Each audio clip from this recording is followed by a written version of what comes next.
Now let us consider 8085 programming model. Programming model याचा अर्थ काय? इथे जे आहे या बाजूला हे हार्डवेअर मॉडेल आहे. हार्डवेअर मॉडेल म्हणजे फिजिकली 8085 मायक्रोप्रोसेसरमध्ये काय काय असतं. This is hardware model. Now programming model means प्रोग्रॅमरसाठी असेंब्ली लँग्वेज प्रोग्राम लिहिणाऱ्यासाठी किंवा वापरणाऱ्यासाठी काय आवश्यक असतं ते म्हणजे प्रोग्रॅमिंग मॉडेल. त्याला बसेस कशा कनेक्टेड आहेत, कुठचे कुठचे सिग्नल हाय लो होतात त्याची माहिती गरजेची नसते. त्याला आतमध्ये कुठची रजिस्टर्स आहेत, कुठची ऑपरेशन्स 8085 मायक्रोप्रोसेसर करू शकतो एवढ्याचंच फक्त नॉलेज आवश्यक असतं. डेटा बस किती विड्थची आहे, ॲड्रेस बस किती विड्थची आहे एवढंच फक्त आवश्यक असतं. आणि ते मॉडेल जे आहे ते म्हणजे प्रोग्रॅमिंग मॉडेल. हे प्रोग्रॅमिंग मॉडेल एकदा समजलं की आपल्याला इन्स्ट्रक्शन्स समजून घेणं खूप सोपं जातं आणि त्याच्यानंतर असेंब्ली लँग्वेज प्रोग्रॅमिंग 8085 मायक्रोप्रोसेसरचं आपल्याला करणंही सोपं जात असतं. तर आता पहा याच्यामध्ये ही जी आहेत ही सगळी रजिस्टर्स आहेत. त्यातलं सर्वात मेन रजिस्टर म्हणजे ॲक्युम्युलेटर. ते 8 बिट रजिस्टर आहे. त्याच्यानंतर B C D E H आणि एल ही रजिस्टर्स आहेत. ही सगळी 8 बिट रजिस्टर्स आहेत पहा. त्याच्यानंतर स्टॅक पॉइंटर म्हणून एक रजिस्टर आहे जे 16 बिट रजिस्टर आहे. त्याच्यानंतर प्रोग्राम काउंटर रजिस्टर आहे तेही 16 बिट रजिस्टर आहे. डेटा बस 8 लाईन्सची आहे किंवा 8 बिटची आहे आणि ती बायडायरेक्शनल आहे. ॲड्रेस बस मात्र 16 लाईन्सची आहे आणि ती युनिडायरेक्शनल आहे, एकाच दिशेने. ॲड्रेस फक्त मायक्रोप्रोसेसरकडून बाहेर जात असतो, डेटा मात्र बाहेरही जाऊ शकतो आणि आतही येऊ शकतो. आता या प्रत्येकाचं फंक्शन काय आहे आणि अजून एक सांगायचं राहिलं फ्लॅग रजिस्टर. हा एक अत्यंत महत्त्वाचा भाग आहे. आता ह्या प्रत्येकाचं फंक्शन काय आहे, त्याचं ऑपरेशन कसं कसं चालतं आणि त्याच्यामध्ये काय व्हरायटीज आहेत हे आपण पुढं लक्षात घेऊया. आता ही जी रजिस्टर्स आहेत बी सी डी ई आणि एच एल ही रजिस्टर्स कंबाईंडली सुद्धा वापरता येतात. बी आणि सी रजिस्टर हे एकत्र वापरता येतं. जरी बी 8 बिट असलं सी 8 बिट असलं तरी बी आणि सी जेव्हा आपण कंबाईनली वापरतो तेव्हा ते एकंदरीत 16 बिट रजिस्टर होतं. त्याला बी सी रजिस्टर असं म्हणतात किंवा बी सी पेअर असं म्हणतात. तसंच डी ई पेअर आणि एच एल पेअर वापरता येते. अशा 3च पेअर आहे. बी आणि डी, सी आणि ई अशी पेअर्स करता येत नाहीत. बीची पेअरिंग सी बरोबर होतं, डीचं पेअरिंग ई बरोबर आणि एचचं पेअरिंग एल बरोबर. म्हणजे आपल्याकडे बी सी डी ई आणि एच एल अशा 3 रजिस्टर पेअर तयार होतात. Either you can use the register pair or you can use the register individually. त्याच्यानंतर ॲक्युम्युलेटर हे जे रजिस्टर आहे हे सर्वात महत्त्वाचं रजिस्टर आहे. ही बी सी डी ई आणि H L, B C D E आणि एच एल ही 6 रजिस्टर जी आहेत ही जनरल पर्पज रजिस्टर म्हटली जातात. म्हणजे आपल्याला कॅल्क्युलेशन करताना काही आकडे स्टोअर करायचे असतील, काही कॅल्क्युलेटेड व्हॅल्यूज स्टोअर करायच्या असतील तर त्या स्टोअर करण्यासाठी जनरल पर्पज रजिस्टर दिलेली आहेत आपल्याला ही 6. ॲक्युम्युलेटर आहे हे सुद्धा जनरल पर्पज रजिस्टर म्हणून वापरता येतं, पण ह्याचा महत्त्वाचा फरक असा आहे की कुठचंही अरिथमॅटिक किंवा लॉजिकल ऑपरेशन जे आहे त्याचा रिझल्ट हा कायम आणि कायम ॲक्युम्युलेटरमध्ये स्टोअर होत असतो. त्याच्यानंतर प्रोग्रॅम काउंटर हे रजिस्टर येतं. प्रोग्रॅम काउंटर जसं त्याचं नाव आहे, as the name suggests, it keeps track of the address of the next instruction to be fetched from the memory. मेमरीमध्ये इन्स्ट्रक्शन एकापुढे एक स्टोअर केलेल्या असतात आणि त्यांचा जो ॲड्रेस आहे तो प्रोग्रॅम काउंटरमध्ये असतो. म्हणजे आत्ताची जी इन्स्ट्रक्शन एक्झिक्यूट होते त्याच्यानंतरची जी इन्स्ट्रक्शन आहे ती याच्या पुढे एक्झिक्यूट होणार असते. त्यामुळे त्याचा ॲड्रेस प्रोग्राम काउंटरमध्ये स्टोअर्ड असतो. So program counter stores the address of the next instruction to be executed as a 16 bit address in it. Now stack पॉइंटरबद्दल आपण नंतर बोलू. स्टॅक ही एक विशेष एरिया आहे मेमरीमधली की जी प्रोग्रॅमिंग करत असताना आपल्याला लागत असते टेम्पररी व्हॅल्यूज स्टोअर करायला. सो टॉप ऑफ स्टॅक कुठे आहे मेमरीमध्ये हे दाखवणारा जो ॲड्रेस आहे हा स्टॅक पॉइंटरमध्ये स्टोअर केला जातो. So stack pointer always stores the address of top of stack. इतकं आत्ता लक्षात घेतलं तरी पुरेसं आहे. त्याच्यानंतर येतं फ्लॅग रजिस्टर. फ्लॅग रजिस्टरकडे आपण बघूया. हे जे फ्लॅग रजिस्टर आहे ते बेसिकली 8 बिट आहे पण यातल्या या 3 बिट्स ज्या आहेत D5, D3 आणि D1 ह्या वापरात नसतात.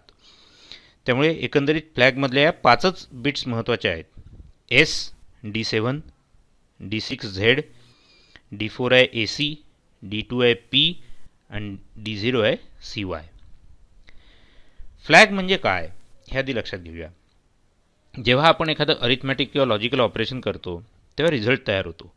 तो रिझल्ट ॲक्युम्युलेटरमध्ये स्टोअर होतो, पण त्या रिझल्टची कंडिशन किंवा स्टेटस हा फ्लॅग रजिस्टरमध्ये वेगवेगळ्या ज्या बिट्स आहेत त्या आयदर सेट किंवा रिसेट करून दाखवला जातो. म्हणजे फॉर एक्झाम्पल आपण 2 नंबरची वजाबाकी केली आणि रिझल्ट समजा 0 आला, तर 0 हा रिझल्ट ॲक्युम्युलेटरमध्ये स्टोअर केला जाईल. पण त्याच्याचबरोबर हा 0 फ्लॅग जो आहे झेड फ्लॅग हा 1 केला जाईल. त्याने काय इंडिकेट होईल की जो रिझल्ट आला आहे तो 0 आहे. Whenever the result is 0 we will store 1 in this. त्याच्यानंतर समजा 8 बिट नंबर आहे आपल्याकडे, 8 बिट्स असलेले नंबर आहे. ह्या समजा 8 बिट्स आहेत आणि असा एक आपल्याकडे नंबर आहे.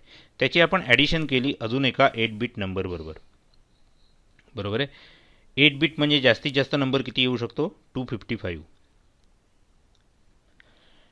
आणि दुसरा एक 8 बिट नंबर ॲड केला आणि तयार होणारा रिझल्ट जो आहे तो 8 बिटमध्ये बसणारा नसेल, म्हणजे तो जर 255पेक्षा मोठा यायला लागला तर तो साहजिकच 8 बिट्समध्ये बसत नाही. त्यामुळे एक बिट पुढे निघते, म्हणजे त्याला आपण हातचा म्हणतो किंवा कॅरी म्हणतो. तो कॅरी जर जनरेट झाला असेल तर हा CY म्हणजे कॅरी फ्लॅग जो आहे हा सेट होतो किंवा 1 होतो. अदरवाईज हा कॅरी फ्लॅग 0 राहतो. त्याच्यानंतर इथे S फ्लॅग आहे. S फ्लॅग म्हणजे साइन फ्लॅग आहे. जेव्हा आपण साइंड नंबर्स वापरत असतो, आता साइंड नंबर्स याचा अर्थ काय आहे, जेव्हा 8 बिट नंबर असतो आपल्याकडे तेव्हा आपण साइन अँड मॅग्निट्यूड फॉर्ममध्ये जर तो दाखवत असू तर त्याचा अर्थ जी D7 बिट आहे, D0 to D7 अशा बिट्स आहेत, त्यातली D7 बिट काय दाखवते, साइन दाखवते त्या नंबरची, आणि उरलेल्या ज्या बिट्स आहेत D0 to D6 ह्या काय दाखवतात, मॅग्निट्यूड दाखवतात. आणि D7 बिट काय दाखवते, साइन दाखवते. बरोबर. जेव्हा साइन 1 असते तेव्हा तो नंबर निगेटिव्ह आहे असं गृहीत धरलं जातं आणि मॅग्निट्यूड 2's कॉम्प्लिमेंट फॉर्ममध्ये स्टोअर केलेली असते.